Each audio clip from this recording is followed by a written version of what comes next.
ثاقب آپ کی بطور جرنلسٹ انڈیپینڈنٹ اوپینین، ایک خط آیا، 6 ججوں کا خط آیا، اس کے بعد پھر بابر ستار صاحب نے اپنے متعلق جو ان کے خلاف جو سوشل اس کے اوپر ایک مہم چلی سوشل میڈیا کے اوپر، اس کو لے کے، اور اب اس کے بعد ہم دیکھ رہے ہیں کہ گورنمنٹ کے اینڈ پہ ایک پینک بٹن پہ جیسے پش کر دیا گیا ہے، گویا کہ وزیر قانون، وزیر اطلاعات، اس کے بعد پھر اتحاد، ایک طویل فہرست ہے بنیادی طور پہ کیا. اور جو پھر مصطفیٰ کمال صاحب نے نقطہ اٹھایا یا واڈا صاحب کہہ رہے ہیں کہ جی ٹائمنگ بڑی امپورٹنٹ ہے، اس وقت کیوں کہا جا رہا ہے؟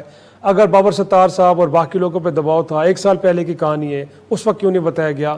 کیا لگتا ہے یہ سچویشن کیا آپ کو، کیسے آپ اس کو پورٹری کریں گے اور کیسے آپ اس کو ڈسکرائب کریں گے؟ 2-3 چیزیں. ایک تو میری نظر میں آڈیو لیکس کیس اگر کسی اور جج صاحب کو جو ہے وہ ٹرانسفر ہو جائے تو یہ سارا کچھ رک جائے گا. ویسے میں اپنی بالکل انڈیپینڈنٹ خیر ہو جائے گی، بالکل ہر چیز رک جائے گی. اور یہ پھر ہمارے سننے والے یہ سوچ رہے ہوں گے پھر آڈیو لیکس کیس میں کیا وہ چیز ہے کہ جس کی وجہ سے چیزیں جو ہے وہ اس نہج پہ پہنچ چکی ہیں.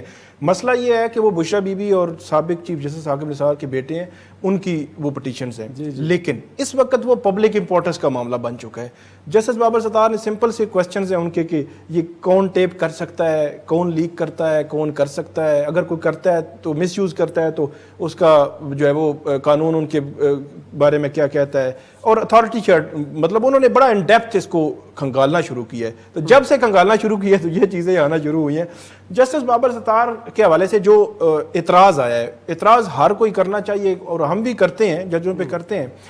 اس کے حوالے سے ایک تو 2 چیزیں بڑی کلیئر ہیں. ایک تو جو کہ اس وقت جب ان کی جو ہو رہی تھی ایلیویشن ہو رہی تھی بطور جج، تو اس وقت چھان بین ہوئی ان کے سارے بزنس، ان کے امریکہ میں یہاں پہ جتنے بھی تھے سب، اور ایچ اینڈ ایوری تھنگ انہوں نے ڈکلیئر کی ہوئی ہے. اور یہ جو معاملہ ہے یہ بھی جسٹس اطہر من اللہ نے سپریم کورٹ آج خود نوٹس کیس کی سماعت کے دوران بھی یہ کہا تھا کہ یہ اس کمیشن میں کے اجلاس میں بھی ڈسکس ہوا تھا. یہ معاملہ بھی یہ جو کہہ رہے ہیں کہ ان کی جو سٹیزنشپ ہے، دوہری شہریت بھی نہیں ہے، سٹیزنشپ ہے، یہ ڈسکس ہوا تھا. اس کا مطلب یہ ہے کہ وہ چیزیں بڑی کلیئر ہیں، اتنا سیریس میٹر نہیں تھا، یہ سیریس میٹر نہیں ہے. دوسرے نمبر پہ لا ان کو کہیں روکتا نہیں ہے، ججز کو لا روکتا نہیں ہے. اب جو ڈسپیوٹڈ کیوں بنایا جا رہا ہے؟ جی فیصل واڈا صاحب یہ کہیں کہ یہ ہونا چاہیے اور یہ نہیں ہونا چاہیے، وہ ان کی خواہش ہو سکتی ہے، لیکن میرا یہ کہ جو لا ہے ہم نے اس کو دیکھنا ہے.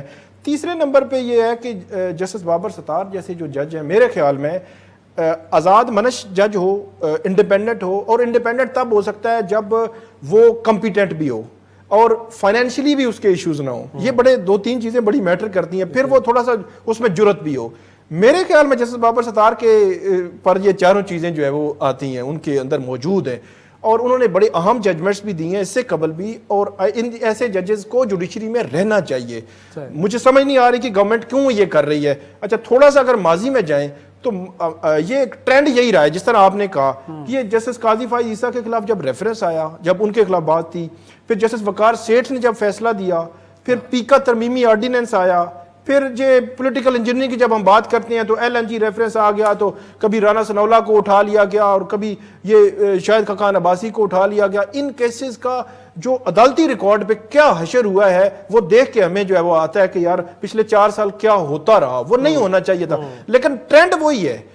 کل جو ہے وہ پریس کانفرنس کرنے والے کوئی اور تھے، آج کچھ اور ہیں. فرق یہ ہے صرف آج دیکھیں سیکوینس کے ساتھ کوئی بندہ جو ہے اس کو سوچ ہی نہیں رہا یار کہ انڈیپینڈنس آف جوڈیشری بھی کسی چیز کا نام ہے، اور یہی انڈیپینڈنٹ. اچھا ایک آخری صرف بات، جسٹس بابر ستار کے حوالے سے پی ٹی آئی آج نہیں مانتی، لیکن اس وقت ریکارڈ پہ ہے کہ علی محمد خان صاحب نے مخالفت کی تھی ان کی کہ یہ جج نہیں بننے چاہیے. لیکن جب جسٹس جین کے کیسز پی ٹی آئی کے کیسز جب آئے لا کے مطابق تھے، ان کو پروٹیکشن چاہیے تھی، اور انہوں نے اتنے اس سخت ماحول میں اتنے زبردست فیصلے کیے. اور میرا یہ خیال کہ آج ڈیفینیٹلی یہ رائٹ ہے پی ٹی آئی یا ان کے جو فنڈامنٹل رائٹس ہیں ان کو پروٹیکشن دینی ہوتی ہے. اور جج کو یہ نہیں دیکھنا چاہیے کہ یہ پارٹی میرے مخالف ہے، یہ حق میں ہے یا تھی یا ہے.